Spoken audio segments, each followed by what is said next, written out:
Unique or different is not something I wanted to be. Growing up, I was made fun of, and it caused me a lot of pain. All I wanted to do was fit in, but the harder I tried, the more I stood out. Early in my life, I thought God had made a mistake. I just couldn't see why I was made the way I was, or that I was a gift from God. God gifted me with several talents, both good and bad. One of those is perseverance, and I also have the one that I'm the CC, that gave to me was authenticity. So that's not in here, but it's kind of a cool gift. It does give me the ability, and grow back to perseverance. It just gives me the ability to keep on going through life when things are out of my control. I struggle to deal with them or process them at all at several times in my life. And several times my life has gotten unmanageable to the point where I had to cry out to God for what He could only do for me. My life verse is Luke 6:31. Do unto others as they would have do unto you.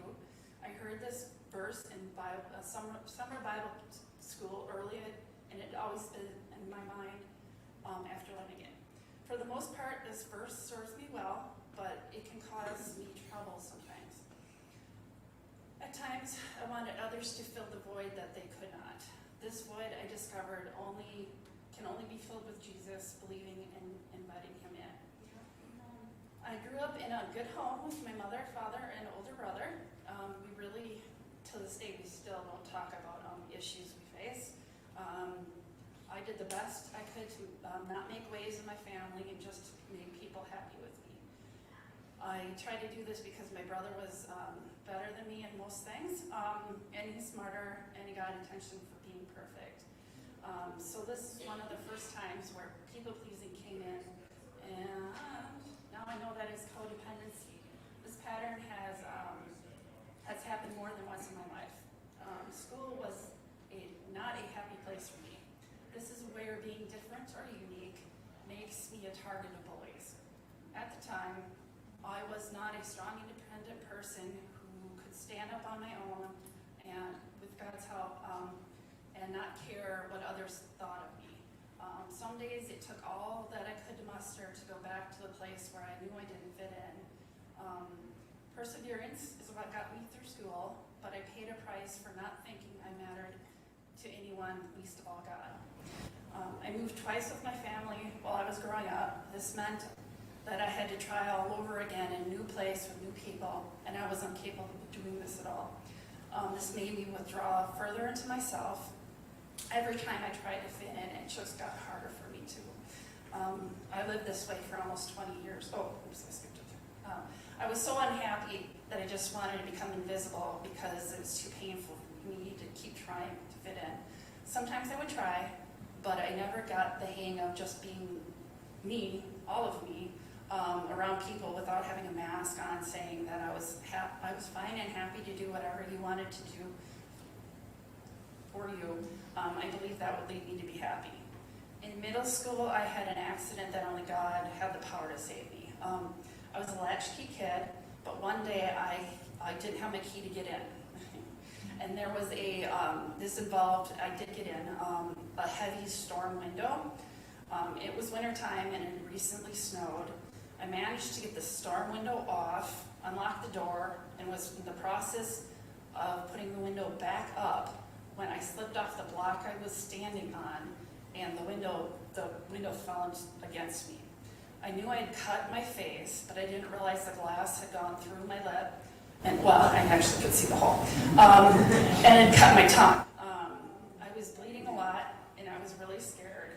And to make matters worse, I knew my parents weren't going to be back for a while because we were in the process of moving to Superior. And this was before cell phones and 911, so and I was all alone. I did remember to lay down and to stop the bleeding, but I was starting to panic because there was so much blood and I was all alone. This is when I started to pray to God because I didn't really want to die. I believe He was listening because my parents actually showed up shortly after that, and they got me to the hospital. And while I was there, you have permission to look at my face, because at the time I didn't like the scar that I developed 2 scars, but the one that's more prominable on my face is the one that most people actually miss. If you look right here, there's a cross. Yeah, and at the time, I was kind of walking away from God. So I really didn't want that scar. But in further my testimony, well, I don't actually talk, but I'm proud of that scar. I see it almost every day. And it's a visible sign that I was saved by God. So it's a really cool scar now. High school was torture for me. I was teased relentlessly for 4 years while I was in Superior. So even though I was told to ignore it, it was very painful, and words definitely can be harmful and have long-term effects. By this time in my life, I didn't have a relationship with Jesus or God. I just wanted to be loved, and I found that guys paid attention to me. I had a few boyfriends in high school, and because I didn't understand that I should wait until I was married, I did some things I regret. I took all sorts of risks, and that could have resulted in things that at the time I just didn't think about. I'm so grateful that I can look back now and think that most of the behavior I did was because of my dad. He was and is still emotionally distant to this day. I needed him to show me the love, or at least I thought I did, to me that I never got, and I was so desperately wanting, and I looked for it in all the wrong places. I was glad to go to college, but I didn't fit in there either. I just kept hitting the same wall of not being okay with who I am. Only after a year and a half of school, I dropped out because my grades were not good. I moved back in with my parents, and I needed to get a job to start paying back my student loans. This is where I got my first real job, because growing up, my parents never really encouraged me to work. They wanted me to go to college so that I could get a good paying job. They did what they thought was best for me, but neither me or them understood the support I needed. I was not in my job long before a guy asked me out. He showed me what I thought was unconditional love, and because I really didn't know what that looked like, I felt I was in love and happy. I wasn't with Raymond for very long before I became pregnant. I was very scared, and because I believed I needed to get married because I was pregnant.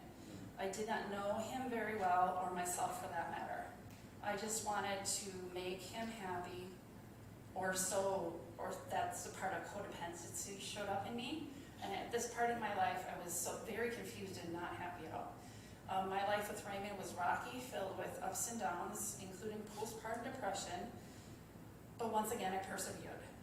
We have 2 children, Angel, who was born in '96, and Lily, who was born in '98. These are some of the high points in my marriage. There were a lot more lows in our relationship than I can count. I could never count on Raymond to be supportive financially or emotionally in our relationship. Trust started to break down, and after 7 years, I filed for divorce in 2003. Looking back, I can realize and believe that we were very toxically codependent on each other, and we both had insecurities.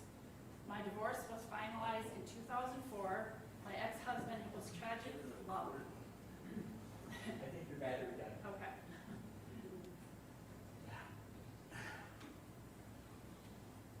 I can speak a little louder. Well, let's do that. Okay. And actually, that's another thing that's not in my testimony anywhere, but during school, I think they devalued my voice.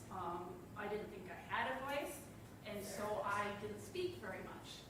Or when I did, I was very quiet. But now, I have a voice. I have less trouble speaking in public, although I'm nervous. My ex-husband was tragically killed in a car accident. That's even on. Okay. So,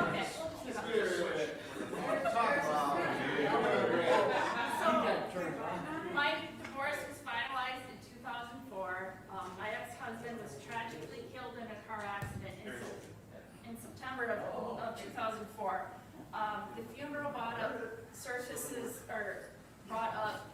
to the surface unresolved hurts of all sides. I wasn't able to attend the funeral because of this, and the girls didn't either. After getting divorced, I never really grieved or processed the loss of my marriage. I met a man that I was introduced to by mutual friends on January 1st of 2004. In retrospect, I wish I had worked more on myself and know what I needed first. I still was missing emotional support and love. God does have a way of putting people in your life when you need them most, even if you don't understand. That person he put in my life is my husband. We got married in December of 2004, and he does my hair. Our relationship is so different from the past. We both had hurts and could see that God was using the hurt from our past relationships to have a very healthier relationship, which includes God. I got him to actually go back to church. Amen. Yeah. Life has a way of continuing to move on, even if you don't work on the issues of your past. About 6 months after the funeral of my ex-husband in 2004, his family contacted me and were threatening to go to court for them to be able to see the girls. My first thought was to deny them access to the girls because I was playing the victim. I am glad that I had a change of mind after some soul searching, and then decided to let the girls see their grandmother. I still wasn't sure that this was the best decision to make, and then I made my husband go to the first because that family is not the healthiest, and I felt awkward and judged at first. But after time, I came to believe that the girls had the right to know both grandparents, and that it was the right decision all along. But I got flack from my parents. And I'm glad my anger towards them did not affect this decision. I believe 2006 was the hardest year of my life to date. I not only had to have back surgery, in the same year I was diagnosed with my bipolar disorder. The back surgery was straightforward, and although the healing took some time, the other diagnosis took years for me to come to terms with. In September of 2009, the girl's grandmother passed away. The girls got to spend about 5 years with her. By this time, I had got a chance to repair the damage I had done, and things were repaired between my relationship with my ex-husband's family and myself. I'm so grateful I decided to work on the relationship because unlike the one with my ex-husband that I could never really fix, I asked for forgiveness because of his death. Because of his death. I did so with the girl's grandmother. And unlike the funeral with Raymond, where I wasn't welcomed at all, I sat with the family at her funeral. Everybody had been in shock at the untimely passing of Raymond. But by the time the grandmother's funeral, things had been worked through and forgiveness had been given and received. Her death had an unexpected effect on me. I was finally facing the death of my ex-husband that I had never really grieved.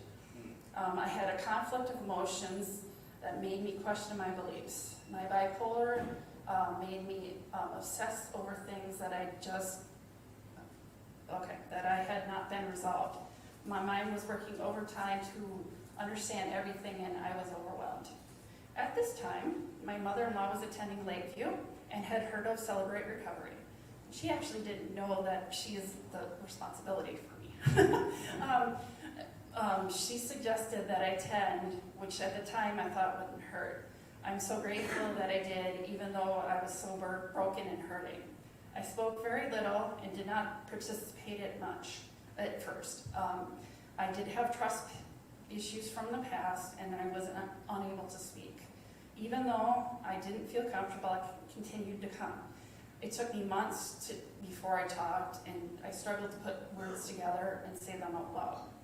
My first breakthrough in Celebrate Recovery is when I decided to go into a step group where you work the steps in depth. I thought it couldn't hurt and wanted to believe that it might help me get better. I questioned why I was there or if it was going to be too painful to complete. But I did complete that step group, and I'm glad I did. I have always believed that God was real, but I didn't always believe that God was there for me. Through the step group, I not only got better, I got a renewed belief in Jesus and God. For the first time, I truly understood who God was and the value of his relationship with him. After continuing to work on the steps, I began to trust ladies in my group and people that celebrate recovery in general. This was and is a great find in my life, and I continue to trust more and question myself less. I continue to stretch myself in ways I thought I never would.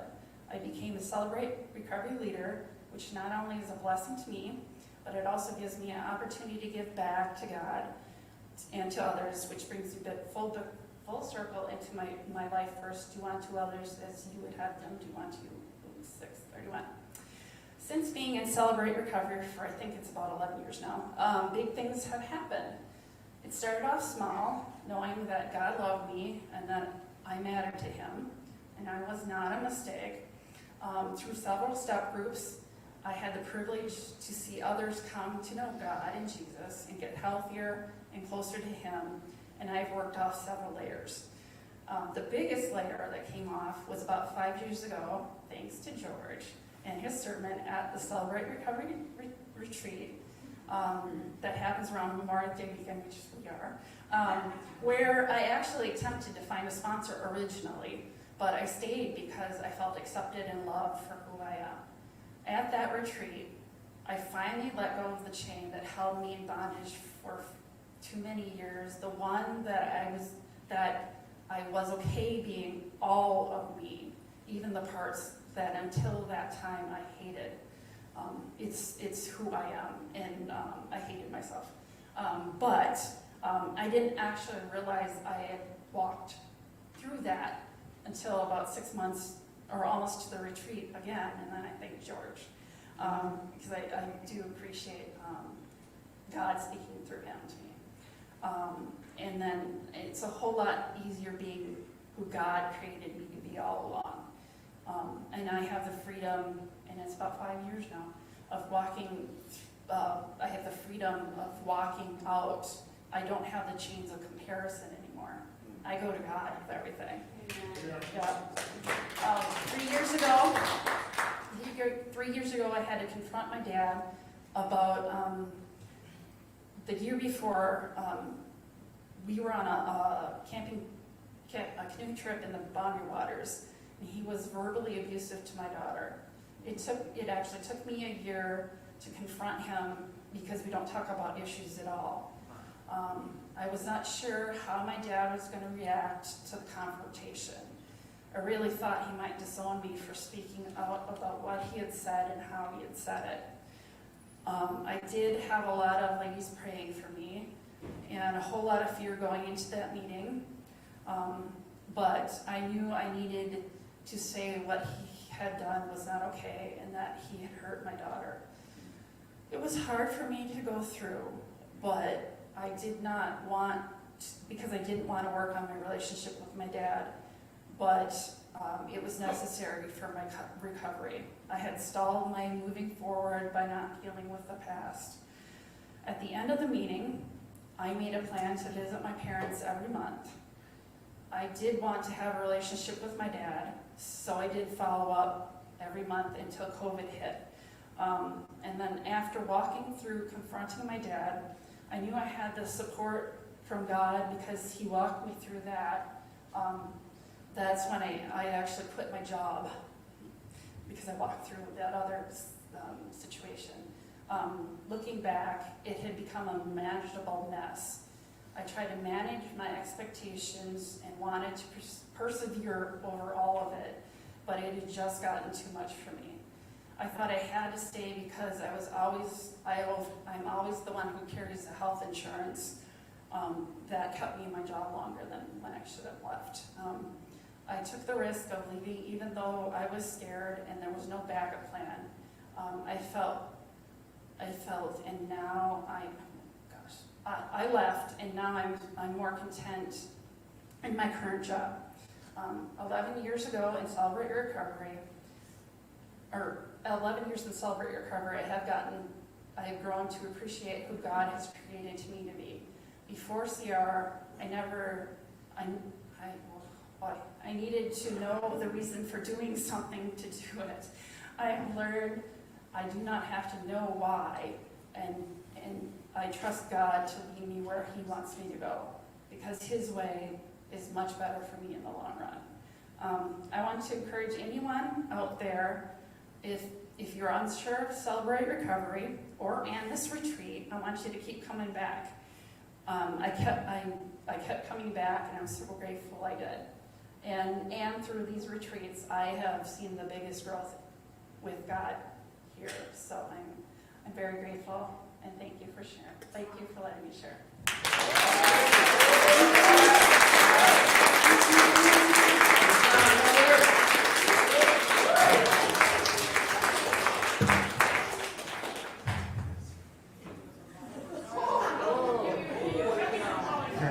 All right, T-Lynn, why don't you come up and explain your game at lunchtime?